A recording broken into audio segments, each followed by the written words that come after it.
subscribe now and press the bell icon. Never miss an update.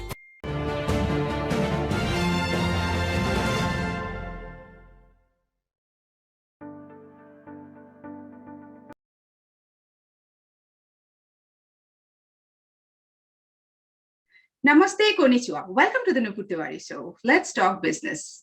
In collaboration with Kyoto University's IJL, India-Japan Laboratory.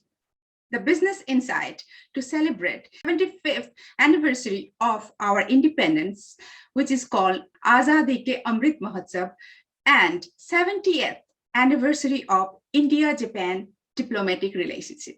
So today's guest, he doesn't need any introduction. He is Mr. Kulkarni. He is the Vice President and Japan-centric Delivery Center, Head of TCS Pune. So, Mr. Kulkarni, welcome to the Nupur Tewari Show. Let's talk business. Welcome to Nupur Tewari Show. Thank you for having me. And let me just begin with my little story of how I got associated with Japan in the first place, right?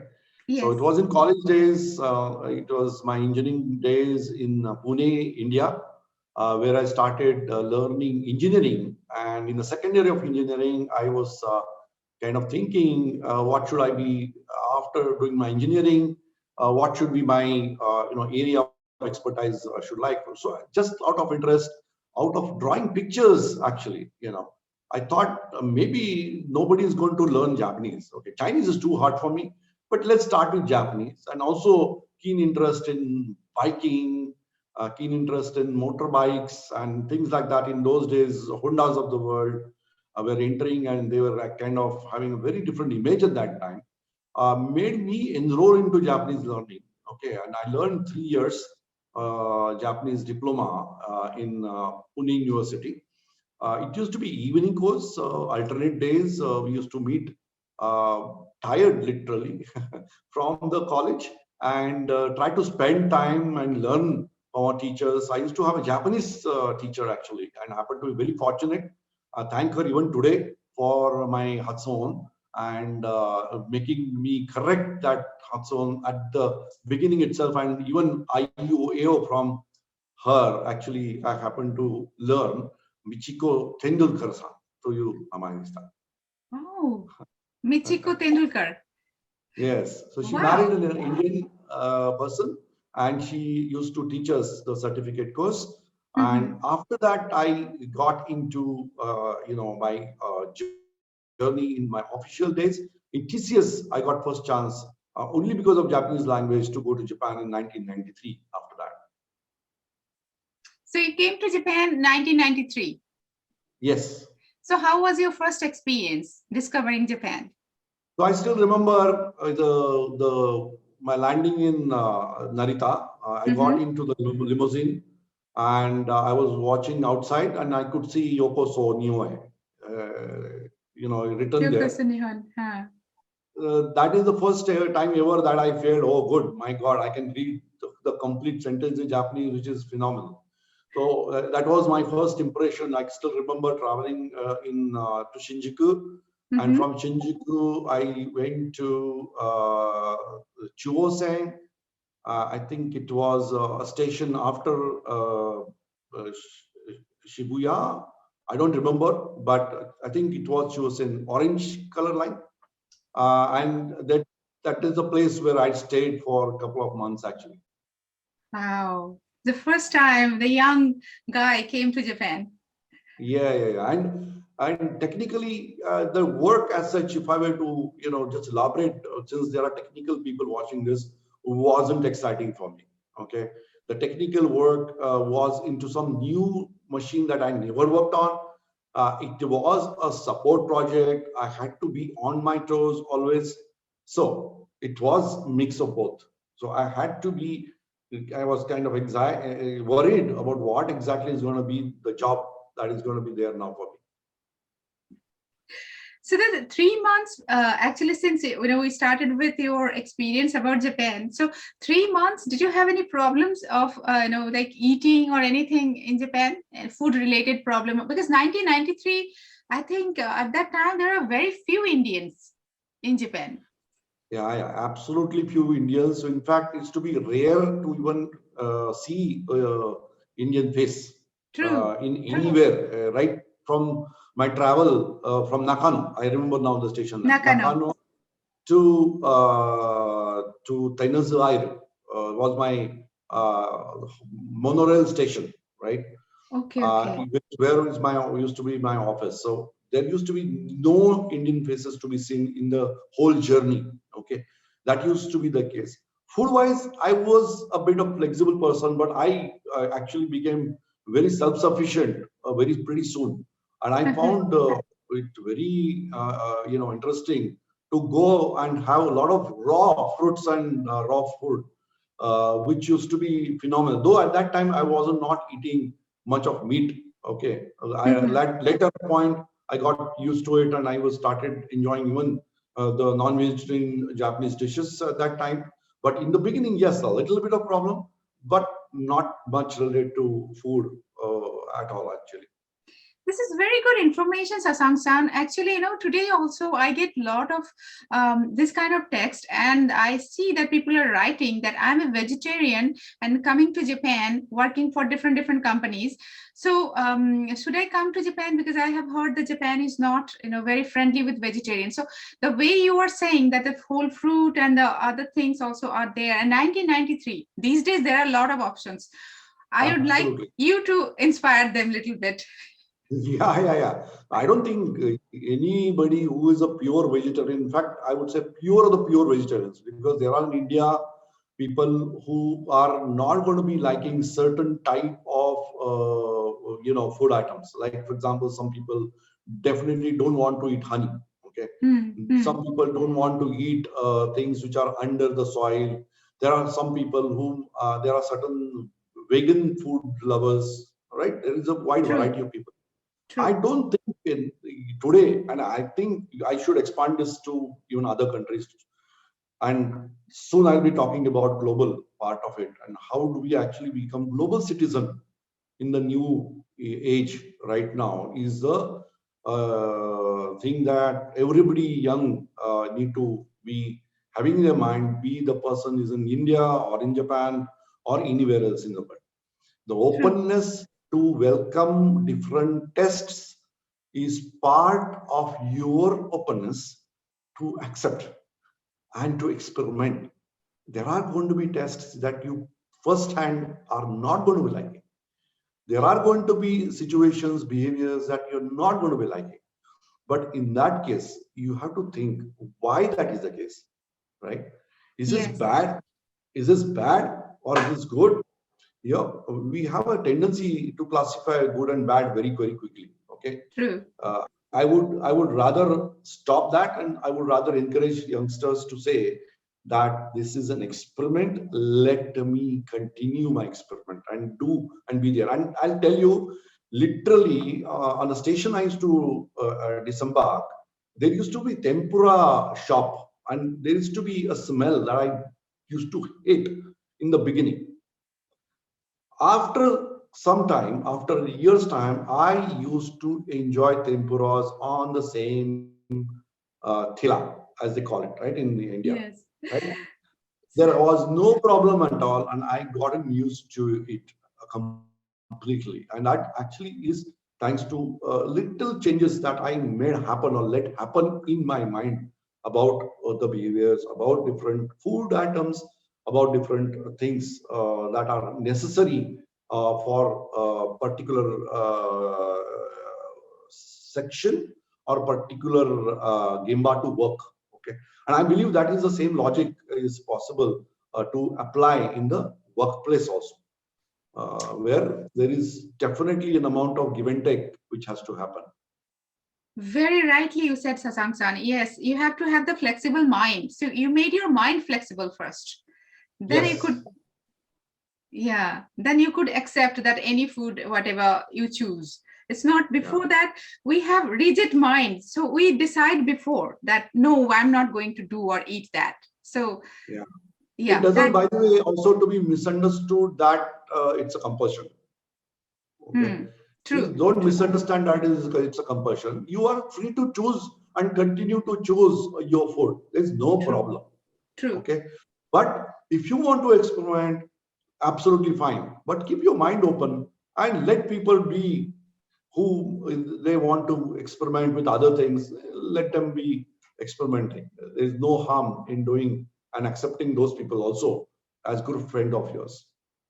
Very, very rightly you said.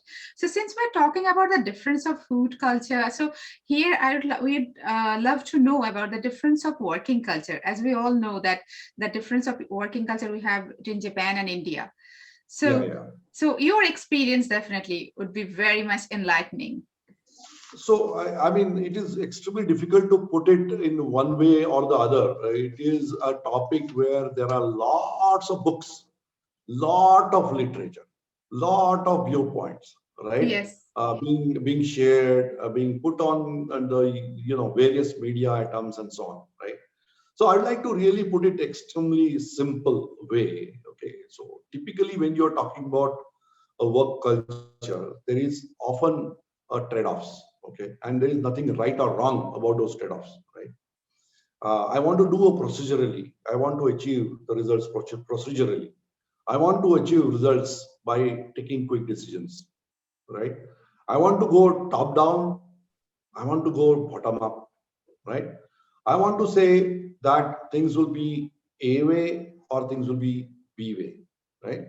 And both the things are actually right ways of doing it, okay, in certain contexts, right? So if I were to actually take a concrete example, if I were to be on a street and taking the decision about going straight or to the left, and if I just happen to sit there and calculate and spend 1 hour doing that, it is not going to really work. Okay, so there are certain things which are becoming obvious when we get into the workplace, right? And there is definitely a difference in the work cultures in different countries. I don't want to really say Japan also. I've been working also with US and UK, and there had been phenomenal differences in the value systems that are there active at the workplace. Okay, some people is going to say, "My God, you are a very hasty decision maker. Please bear with me. Please tell me what is the process. This is a process that the company has laid down for years. Please don't disturb it." Right now, what is going on is actually a clash of value systems.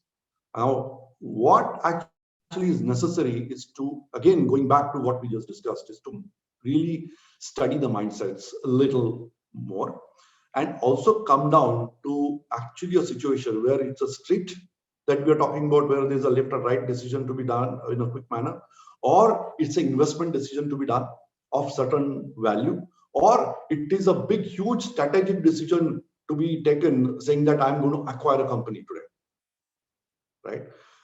Now, this is a place where I find there's good amount of communication and challenge and mind shares necessary to be able to connect with people with diverse mindsets. I like what you also mentioned in the beginning. The diverse mindset, every individual necessarily is different. Okay. But what I keep avoiding, okay, and not spending time a lot, because people are very passionate about their nationalities. Okay, what happens is that a particular trivial problem becomes a behavioral problem, and then you tend to make it into a topic of discussion between two countries, right? Now, I don't want people either here in India or in Japan to waste time in doing and solving national level cultural problems. My problem is very simple. Can those 10 people working in a project where 5 people are Indians and 5 people are Japanese work together, right?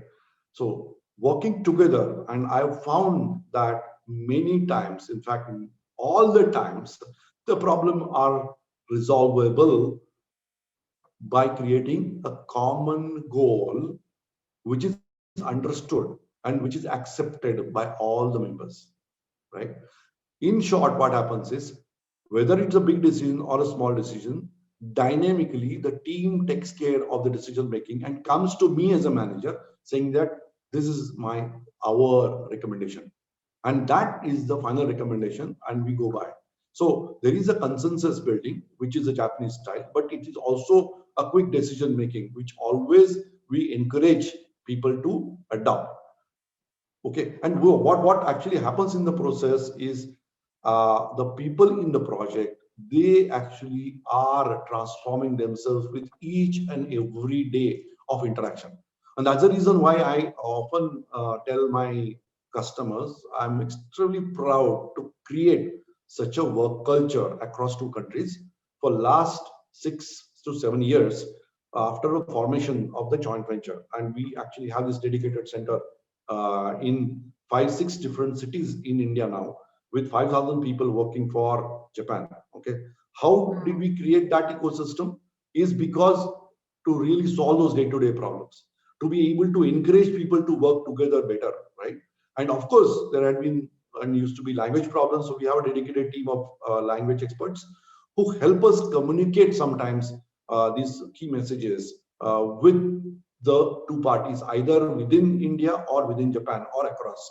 Okay, with pandemic, we happen to have a situation where we had to be across, and there had to be communication either through English or through Japanese across the locations. So coming back to your question, sorry for long answer, No. but it's not easy. But we have to actually do at a operational level some sort of encouragement, goal setting, realignment, sometimes exception management.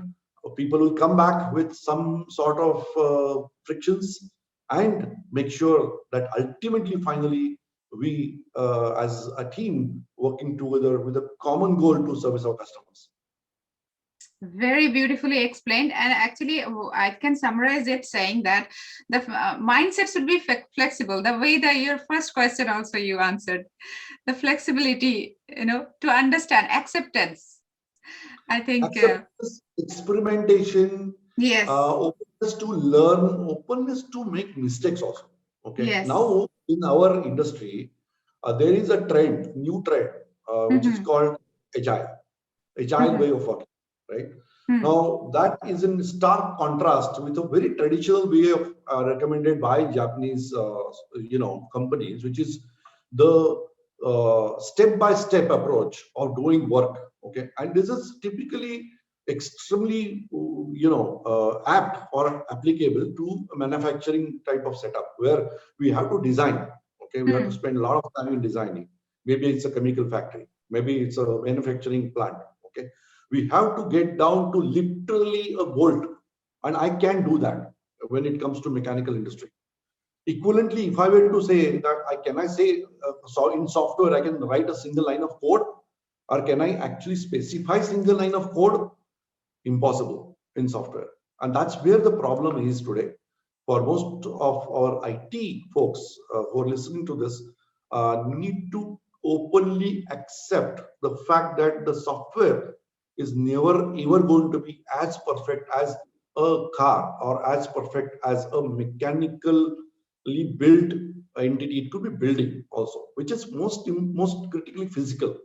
Here there is a virtual thing which is their mind, in the minds of the designer, and we are trying to basically measure that in some way or the other, and trying to convert that solution, which is again a mental solution, into something which is going to run on a computer, which is called software. And to be able to expect zero defects from that software is next to impossible. So what we need to really do is change our approach completely, and that's where the agile approach comes up. And we need to really see that how do I actually accept that I will make mistakes. Okay, it basically stands with that premise. It's slightly hard to accept that I will be doing a mistake, right? Yes. It is going to be possible that I may make a mistake, but at the same time I'm giving you a guarantee that I will make something running, something actually demonstrable, which Japanese companies love. Okay, so it is in fact, agile happens to be a Japanese concept also originally. So we are now kind of preaching that hard to our customers to adopt agile, and thereby save a lot of hard-earned yens and save a lot of money for our customers today. Wonderful. So Now I would love to know that TCS's vision and for the bridge you are making between India and Yeah, Japan. So I would yeah, love to yeah. know your vision about that. Yeah, it's a great question and love to speak for hours on that. Yeah, uh, it is also my personal passion to really see that Japan changes and being associated with Japan for such a long time now. I'm extremely excited about the juncture we are in. Okay, Mhm. let me just expand that a little more. We are in a situation where there are a lot of Japanese companies, including the government, thinking about the digital transformation, right? So we Yes. are excited about getting into a lot of digital transformation opportunities, being partners with our customers. And TCS as a company being transformative by itself. And we as employees, in fact, I can take my own example of many transformations which had happened over last 30 plus years in terms of being a programmer to a manager to somebody who would go outside of India and manage certain sales opportunities and then different opportunities in Japan, working in different cultures, continuously adopting to different technologies. Okay, the technology is such a thing that is core for our industry, but it is changing so fast that we are literally having to learn on a daily basis. Okay, so coming back, yes, we are excited about DX. The second thing is the political situation which is developing and geopolitics which is also helping us to get more aligned with Japan. And there are Japanese and Indian lot of forums getting formed. There are exciting things which are coming and I'm learning about them. By the way, there is also increase in Japanese learners in India. That is also something which is very interesting. I was looking True. at the data and about 30% increase in Japanese learners, language learners in India. Yes. We are hiring, by the way, we are hiring bilinguals from the market very, very aggressively. We are also banking on making sure that we are not losing on the opportunities which are existing in the future. The second thing that I'm talking about is how do we position ourselves as a company to help people or help Japanese companies to cope with the new geopolitical situations which is emerging out of current world order and current collaborations across countries. Okay, so that is the second very exciting thing which is happening. The sheer size of Japan economy is exciting. The percentage of people, the IT adoption in Japan is still extremely low. Yes. Okay, and that is another very exciting thing for a company like us. So our vision, if you ask me, we are yet to tap literally the smallest portion of what opportunity exists for all of us. Okay, not just us, but the IT industry put together. There is a lot of challenges, a lot of opportunities, and there are going to be a lot of challenges naturally with that. True. I mean, nothing really possible without challenges. But I think a company which is basically committed to change, as we say, change is the only constant we have. Okay, True. one of the TCS values, in fact, is leading change. So when it comes to first time doing outsourcing, way back when IT industries itself was born, it was our first CEO, Fakir Chand Kohli. Okay, FC Kohli. He used to be he is, I would say, is the father of Indian IT industry, right? Wow. He was the person behind sending and importing the first computer, okay, in India. Okay, so that is the start of how this company was born. In around, it was probably around hundreds of people. By the way, when I joined this company in 1991, the total number of people existing in that company was 3,000. And today, we are talking about around 5,000, 590,000 people in TCS in the recently announced results. So it's about Wow. 600,000 people that we are talking about, right? What a So growth. What a growth. we are talking about an exciting time ahead. Though we are hoping and putting our bets in Japan by putting a lot of bilinguals there, putting also mechanisms which we call JDM, Japanese centric delivery model, so that we can work around the language problem also. I was basically referring to the Japan centric delivery center, and in which we have a delivery model, we call it Japan centric delivery model, which is basically encompassing what is necessary for us to deliver to a Japanese customer. So we have processes, Mm-hmm. we have technology, we have people-centric practices, we have build certain documented practices. We have built certain ways of learning systems, which also comprises of learning culture, with learning language, learning a different type of situational challenges. So our leadership spend a lot of time in discussing how do we cope with certain operational challenges when we are dealing with Japan. And our counterparts in Japan are helping us in doing that really very, very fast. I feel that we have now found a particular foundation, Mm-hmm. so to say, for anybody to use going forward for any relationship, new one that we may establish in Japan. So what typically happens is we get a customer acquired in Japan. So that Mm-hmm. is the relationship that we get created. Then they come here in India, and then there is new relationships getting formed. But it has to be formed on the basis of the relationships that we already have with our counterparts in Japan. They are also, by the way, people from here, expats going and working from Tokyo or other cities in Japan, as well as the local Japanese expats, as well as, in fact, I'm proud to say, many other nationalities who have been working in TCS Japan right now. So it's like you said, like from 5,000. I think when you said that when you joined, it was 5,000. Now at a 500,000, more than Yeah, 500,000. correct. So, Correct. so you saw that growth. It is totally Yes, my own question. You saw that growth yes, as a young engineer. You joined TCS, and today you are yes, vice yes. president. So you are such an inspiration for everyone who are joining today TCS. So what Yeah, is the secret from there, a young engineer to becoming a vice president? We'd love to know. yeah.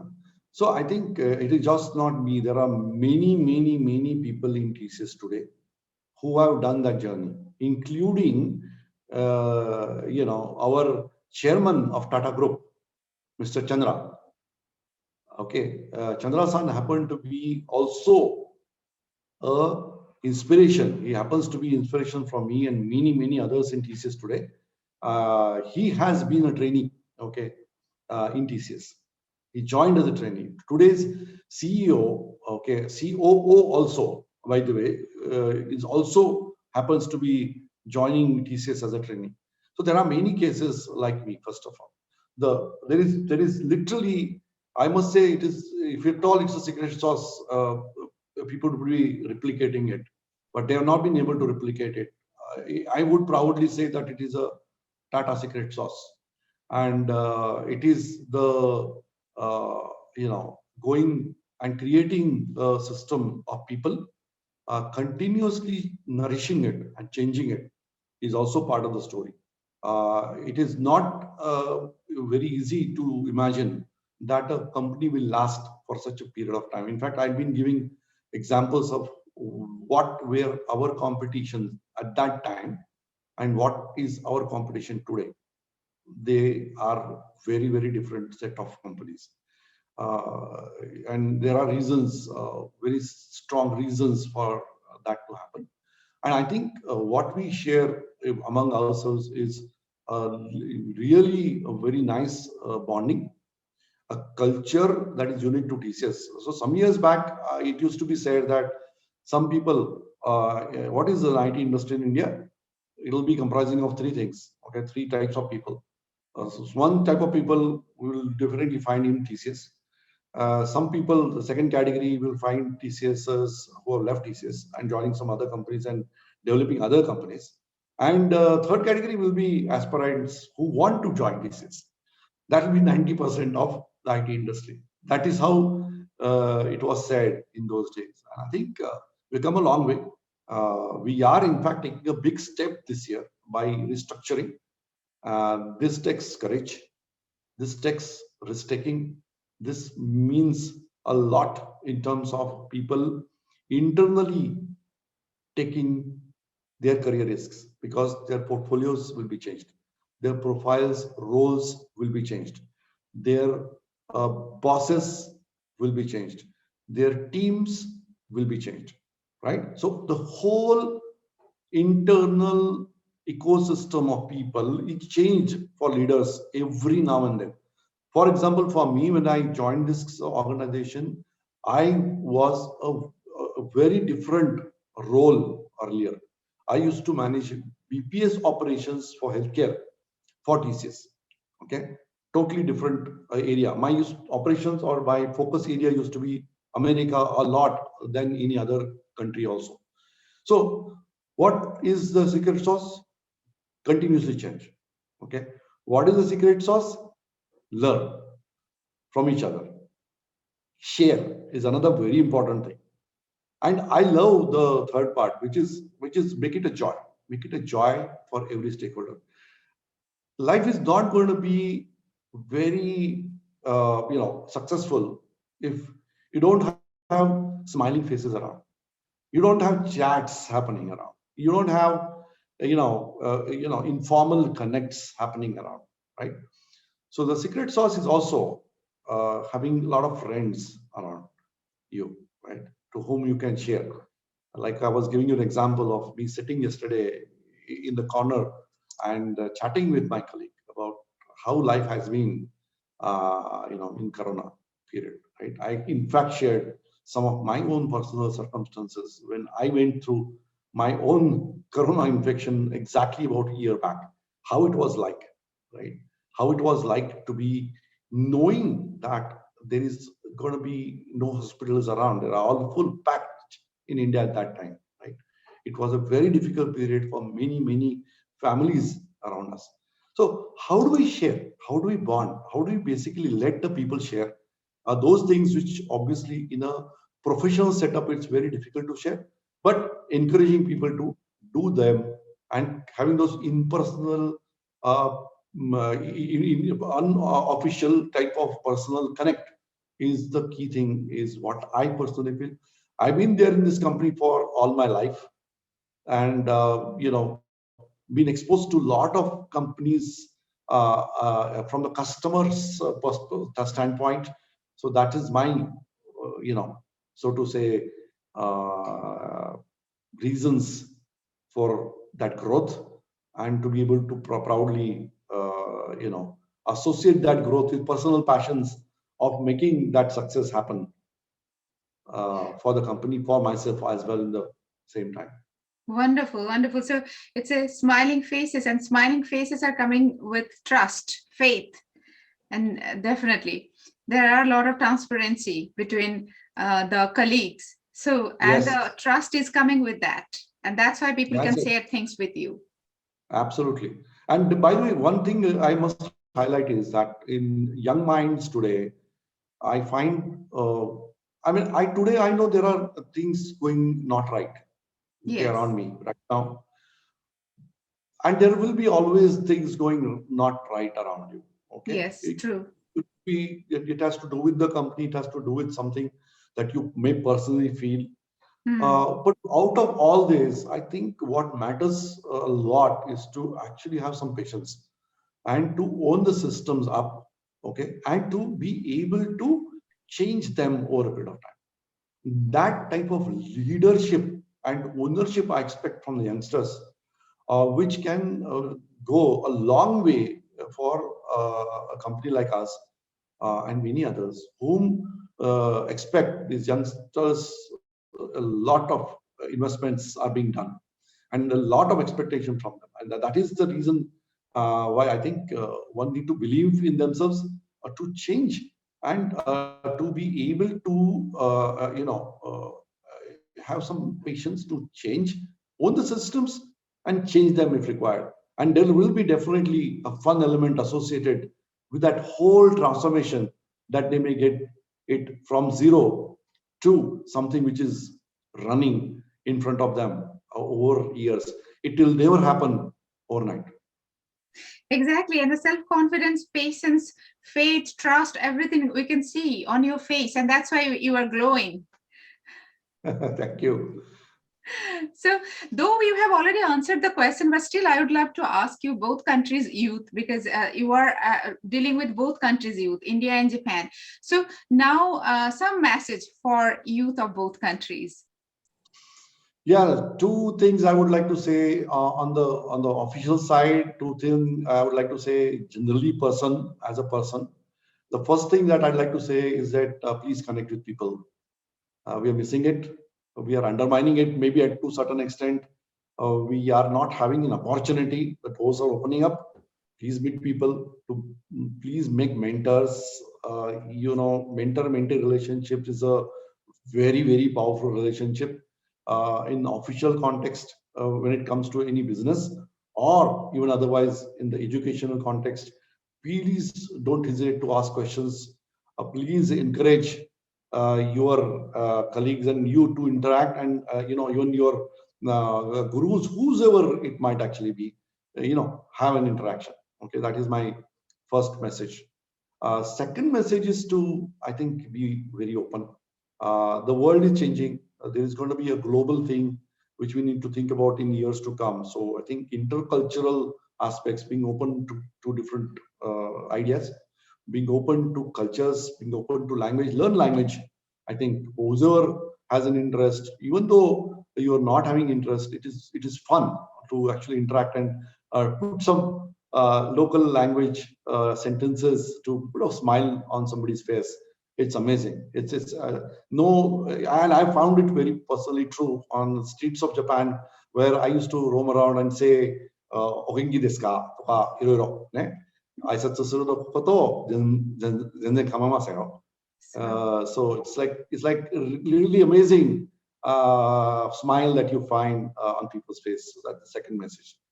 I would like to also see to it that people take diversity very seriously. There is a book written by our chairman, Mr. Chandra. It's called Bristol Nation. It's about India predominantly, but it talks a lot about the diversity, particularly gender diversity within India and worldwide, how it is going to impact the future of business, also a future of everything that we do in the future. So I would really encourage youngsters to think about diversity a lot, take it seriously, and it is going to be really the wonders that we'll see, and the fruits will be there in years to come. And last but not the least, I want to say that do something for environment, plant some trees, be healthy, and do some exercises also, like what we're discussing, right?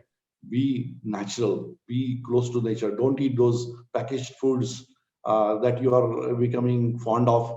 They might be luring you all the time, but it is better to actually eat those ringos or bananas and all the raw fruits from the nature, and also encourage a lot of environmental initiatives, which I would like to personally request each one of you. So those are the key messages I would like to share. So encouraging, so encouraging. I'm sure that especially youth are going to be very encouraged by the message you have given, and especially from your life that when you started at 1991 and today you are vice president.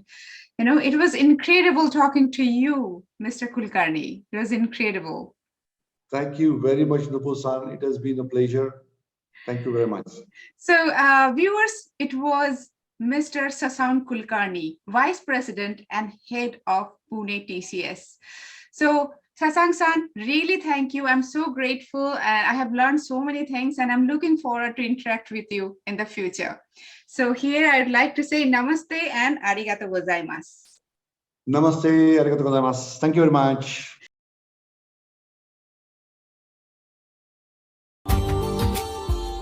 Subscribe now and press the bell icon.